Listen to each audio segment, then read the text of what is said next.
Hello everybody and welcome to day 19 of 30 Days of Godzilla. Today we're going to be talking about the 1992 film Godzilla and Mothra, the Battle for Earth, or as it's known in Japan as Godzilla vs. Mothra. Because as we all know, the original movie was originally titled Mothra vs. Godzilla, so this one's another pretty decent one. This is another pretty good entry in the series. In Japan, it's the highest grossing Godzilla movie to date. Although King Kong vs. Godzilla still sold more tickets, it brings back Mothra, who hasn't been seen since Destroy All Monsters. Now, after this movie, Mothra will go ahead and star in her own trilogy of films. But that is a discussion we will have for possibly another day. I don't know. I have to check those out again. The movie is about archaeologists who go to explore an island only to discover Mothra's egg and the twin fairies who inform them that they are the Earth's cosmos, who are meant to keep the world in balance. They reveal to them that since humans are reckless towards the planet, with all their evil deforestation, that an evil monster named Battra will appear and destroy and regain balance to the planet. So once again, it's another tree hugger movie. Anyways, the fairies tell them that Mothra had appeared to fight Battra years ago because he had gotten really out of hand with his destruction. Now that Mothra is back, the fairies believe that Battra is back too, and this worries them because they don't want history to repeat itself and have Battra go on another rampage again. Now, like Mothra, Battra appears in like this caterpillar type form until he eventually evolves into this Mothra-like creature. So Battra appears and starts to wreak havoc across Japan, and I gotta say, Battra looks pretty cool. A whole hell of a lot better looking than Mothra. My only problem is that the roar could have been a whole hell of a lot better. I mean, it's pretty lazy because they just recycle Rodan's roar. So just like in the original Mothra vs. Godzilla movie, a corporate asshole hears about the egg of Mothra and decides to have it towed to Japan so he can make money off of it. While this guy is an asshole, he isn't quite as memorable as the two assholes Torahata and Kumayama from the original Mothra vs. Godzilla movie. Now that I think about it, I don't even remember this guy's name, so yeah, he didn't leave much of an impact in. He's pretty forgettable. Anyway, so they tow the egg and then Godzilla just shows up to where they're towing the egg. And just as this happens, Mothra begins to hatch and the two of them start to have a little battle.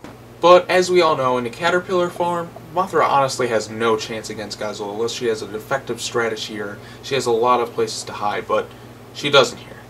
So while Godzilla and Mothra are fighting, Battra comes in too to join the fight, and he too starts to begin to kick Mothra's ass. Come to think of it, Mothra kinda sucks, doesn't she? Anyways, Battra and Godzilla start to go at it. Mothra runs away, knowing it honestly stands no chance. Godzilla and Battra continue to have an epic battle underwater, where they trigger an underwater eruption and are both consumed by the volcano. Then immediately afterwards, everyone's like, okay, thank God, they must be gone for good. And I honestly don't see why, because in Godzilla vs. Biollante, if they remember, Godzilla clearly survived being in the volcanic clutches of Mount Mihara, so yeah, this doesn't make much sense to me. Anyways, the Cosmos find themselves in trouble after they had been kidnapped and call Mothra for help, so Mothra heads towards Japan and kills a bunch of people along the way.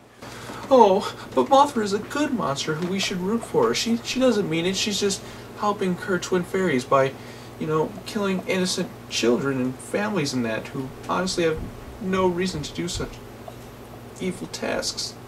So yeah, that's bullshit. Anyways, Mothra meets up with the Cosmos and they tell Mothra no more killing. So Mothra then goes to transforming. Afterwards, Godzilla emerges from Mount Fuji, followed by Battra in the Pacific shortly afterwards. Battra then transforms to go fight Mothra. I was honestly disappointed when Battra transformed because I think that first form was actually a whole hell of a lot cooler. And I know he couldn't fly, but he did seem to be more armored and more powerful against Godzilla. It seemed like a bigger threat, but of course he has to transform and fly, which is cool and all, but I prefer his first form. Anyways, Mothra and Battra have a fight, but then Godzilla shows up, so the two monsters decide that he is easily the biggest of the threats, so they gang up on him. The fight's pretty cool. Both Battra and Mothra can now shoot lasers out their heads now, which seems pretty cool. I mean, it's entertaining, but I still feel like the battle in the ending of Godzilla vs. King Ghidorah was actually a lot cooler than this one. So Mothra and Battra both gang up on Godzilla. Godzilla starts biting Battra's neck and it bleeds this yellow blood, and the two monsters carry him away out to sea, and Godzilla blasts Battra in the neck, which ultimately kills him, and him and Godzilla end up crashing into the sea. It's almost tradition at this point. The monsters just have to crash into the sea. So Mothra is the only one left standing. We get some last-minute exposition where Mothra and the Cosmos have to go into space to stop a meteor that's going to crash into the Earth in 1999. And well, let's just end it there because there really isn't anything left to say after that. So that was Godzilla vs. Mothra, and I'd honestly rank this one as being in the middle of the Heisei series. There's some cool action, but it's lacking in some areas. I can't quite put my finger on it, but it's just not my favorite in the second series.